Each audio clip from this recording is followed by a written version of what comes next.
Welcome back to She Speaks Sports, the podcast where we break down the games we love. I'm Billy. And I'm Jetta. Today, we're asking a question that seems simple but is actually incredibly complex. Why is soccer the undisputed king of sports? Its global appeal is on another level entirely. We're not just talking popular, we're talking about a phenomenon that captivates an estimated 3.5 billion people. That's nearly half the world's population. Basketball has maybe 400 million fans globally. American football, despite being a massive industry, probably has 100 million serious fans. Soccer dwarfs everything else combined. And those numbers are even more striking when you consider how they've grown. 30 years ago, soccer's global audience was estimated at around 2 billion. We've seen nearly a 75% increase in just 3 decades. Compare that to American sports. The NFL, which is arguably the most successful domestic league in the world, has essentially plateaued at around 180 million fans, almost all concentrated in North America.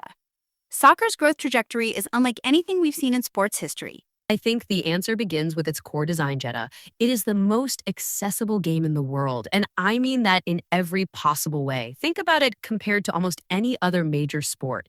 If you want to play American football, you need helmets, pads, cleats, a massive field with goalposts. The list goes on. The startup cost is hundreds of dollars per player. For ice hockey, you need skates, sticks, pads, access to a rink, which costs money, ice time. We're talking thousands of dollars just to get started. Basketball needs a court with proper hoops at regulation height. Soccer, you just need a ball. It doesn't even have to be a proper one. It can be a ball of rags, a plastic bottle, literally anything round. And we've seen documentation of street soccer played with makeshift balls in every corner of the globe. The equipment barrier is virtually zero. But it's more than just equipment, Jetta. The rules are so intuitive that a 5-year-old can understand them in 5 minutes.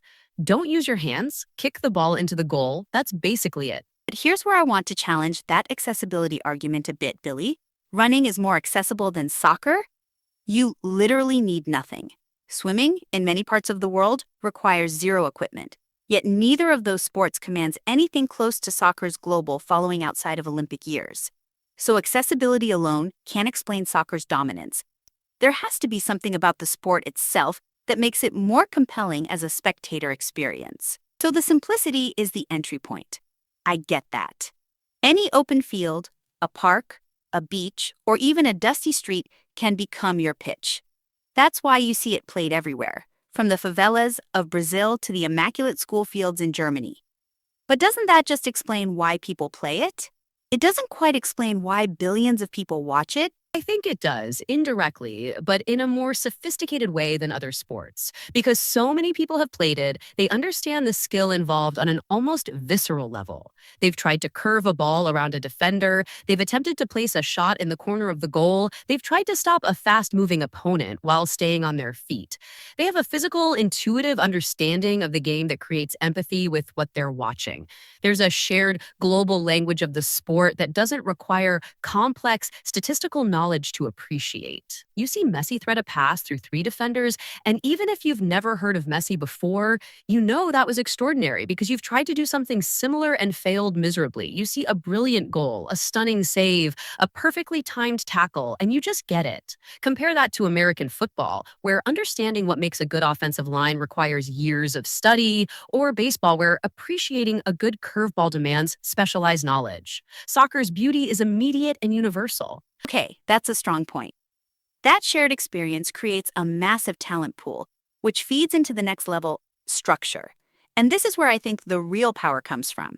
You have this highly organized pyramid with professional clubs at the top that are essentially dream factories. Take Barcelona's La Masia Academy, for example.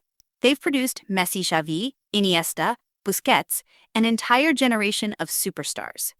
Manchester United's academy has generated over $1 billion in transfer value over the past 20 years. Ajax in Amsterdam has been operating their academy system for over 50 years, creating a conveyor belt of talent that gets sold to the biggest clubs worldwide.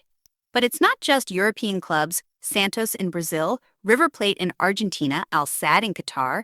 Every continent has these sophisticated youth development systems. They have vast scouting networks that identify talent in kids as young as 8 or 9, bringing them into sophisticated academies where they eat, sleep, and breathe the sport. These aren't just training facilities, enter their total life experiences. The kids live on campus, get education, medical care, psychological support. It's a multi-million-dollar pipeline designed to find and polish the next global superstar, and because soccer is so accessible at the grassroots level, this pipeline can draw from literally everywhere on Earth. What's fascinating is how this talent development system has created a sport that's simultaneously simple to understand, but infinitely complex to master. The tactical evolution of soccer over the past 30 years has been extraordinary. We've gone from relatively static formations to fluid systems where players constantly interchange positions. Pep Guardiola's Barcelona revolutionized possession-based football. Jurgen Klopp's gegenpressing changed how teams defend. These tactical innovations keep even sophisticated viewers constantly learning and discovering new layers to the game. It's simple enough that anyone can follow the basic action, but complex enough that you can study it for decades and still find new things to appreciate. That pipeline is only valuable because the product, the game itself, is pure drama. I think the secret weapon of soccer is that it's actually very hard to score, and that scarcity creates incredible tension. You can watch a whole match with incredible displays of athleticism, brilliant tactical play, heart-stopping near misses, and the final score is 1-0. That low scoring nature makes every single goal feel like a massive, explosive release of tension. Think about the psychological impact. In basketball, you might see 200 points total across both teams, so any individual basket feels routine. In soccer, the average match has fewer than 3 goals total. Every shot on target becomes a moment of potential ecstasy or agony. Every save becomes crucial. Every near miss feels like a missed opportunity that might not come again. Leicester City won the Premier League in 2016 by grinding out 1-0 and 2-1 victories for an entire season, turning each goal into a celebration that reverberated around the world. Or think about Germany's 7-1 demolition of Brazil in the 2014 World Cup. The first goal opened the floodgates, but it was that initial breakthrough that changed everything. In soccer, a single moment can define the entire 90 minutes or even an entire season. And that moment is what the media machine is built to sell.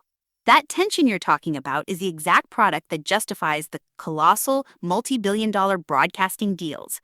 We're talking about figures that dwarf the economies of small countries. The Premier League's current TV deal is worth over $5 billion over 3 years.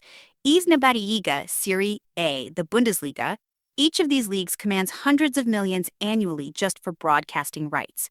The Champions League generates over $2 billion in TV revenue alone. That media exposure in turn beams the game into every corner of the planet. But the digital revolution has completely transformed soccer's reach. Cristiano Ronaldo has over 600 million followers across social platforms, more than the population of North America. Individual clubs have social media followings larger than most countries. Manchester United has 150 million followers across platforms. Real Madrid's social media reach is estimated at over 500 million people globally. And it's not just the 90-minute game anymore, it's a 24/7 content cycle. Transfer windows become global entertainment events. The speculation around where Messi would go after Barcelona generated billions of social media impressions. It's the manager sagas, the fantasy leagues, the tactical analysis videos, the training ground footage, players' personal lives. The sport has become almost like a continuous Netflix series that everyone on Earth is watching, with new episodes dropping constantly. So the media creates the stars, but does it create the loyalty?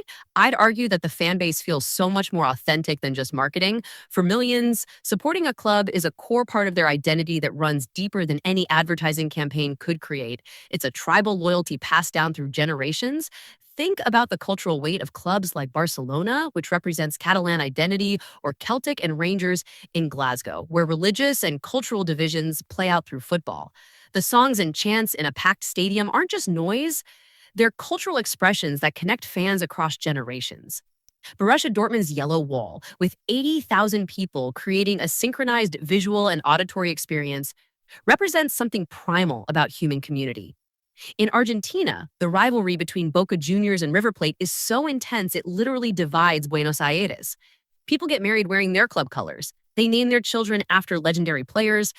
This is a deep, cultural level passion that goes way beyond sports entertainment. It's about community, belonging, identity, tradition, things that can't be manufactured by marketing departments. That local passion is the fire, I completely agree. But the tournament structure is what amplifies it to a global scale. The World Cup is the single most watched sporting event on Earth, reaching over 3.5 billion viewers in 2018. But it's not just the World Cup, there's a constant cycle of major tournaments that keep global interest peaked. The European Championship, Copa America, the African Cup of Nations, the Asian Cup. These continental tournaments create regular moments when entire regions become obsessed with soccer. Then you have the Champions League, which operates like a World Cup for clubs, generating massive global audiences for what are essentially exhibition matches between teams from different countries. The tournament structure creates this perfect rhythm of anticipation and release.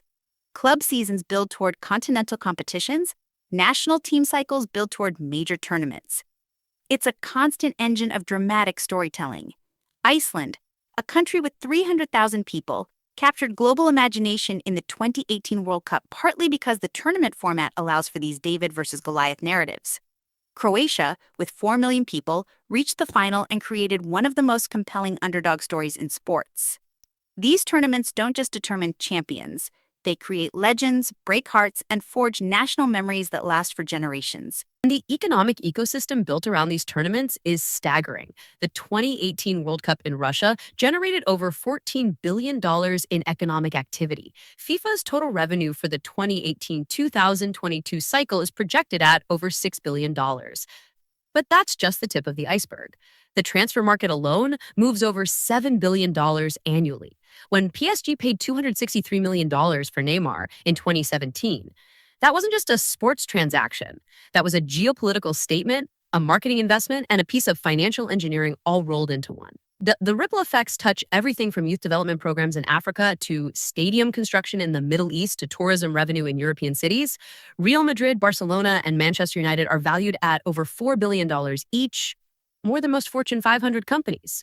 These clubs aren't just sports teams. Tata Curly Park store, adult and component Torrington's revenue streams, from Nuxious Pyramid stand to media to be stuff. But what's really fascinating is how technology has accelerated soccer's global expansion in ways we're only beginning to understand. Streaming platforms have made matches accessible in places where they never were before. A kid in rural Indonesia can now watch Premier League matches on their phone with the same quality as someone in London. Social media has created direct connections between players and fans that bypass traditional media entirely. Players like Mbappé and Haaland have global recognition that would have been impossible before digital platforms.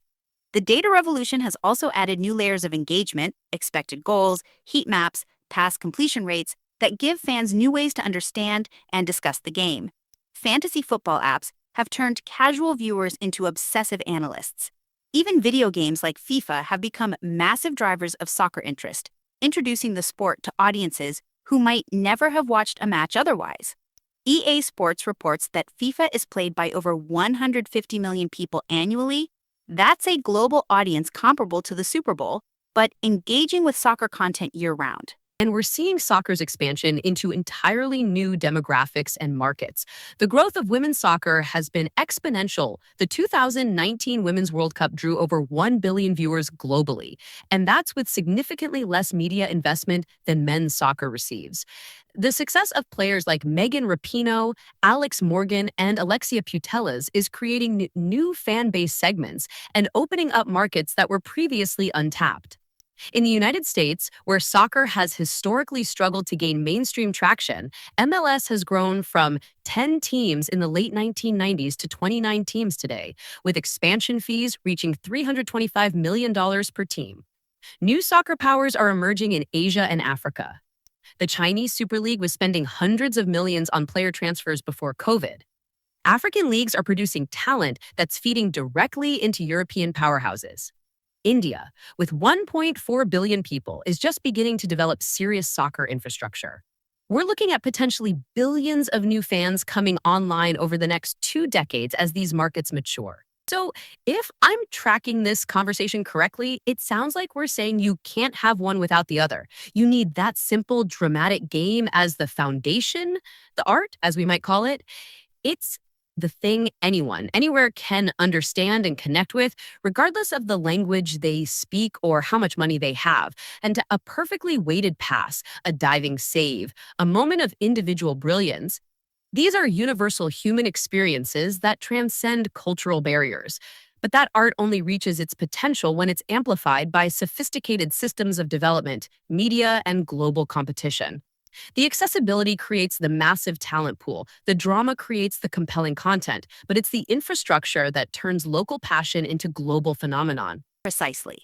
And then you need the massive structure of leagues, media, and global tournaments to act as the industry, amplifying that art to a planetary scale. The two have evolved together over more than a century to create this perfect storm of popularity that no other sport has been able to replicate. The art creates the passion. The industry makes it a phenomenon. But what's remarkable is how self-reinforcing the cycle has become. Better infrastructure creates better players, which creates more compelling content, which generates more revenue, which funds better infrastructure. The Champions League has become this annual drama that unfolds over 10 months, building narratives, creating heroes and villains, generating storylines that transcend sport. Transfer windows have become global entertainment events. The combination of accessibility, drama, economic power, cultural significance, and technological amplification has created something unprecedented in human entertainment, a truly global obsession that continues to grow every year. The art and the industry. That's a fantastic way to put it. And I think we've really dissected why that combination makes soccer unstoppable.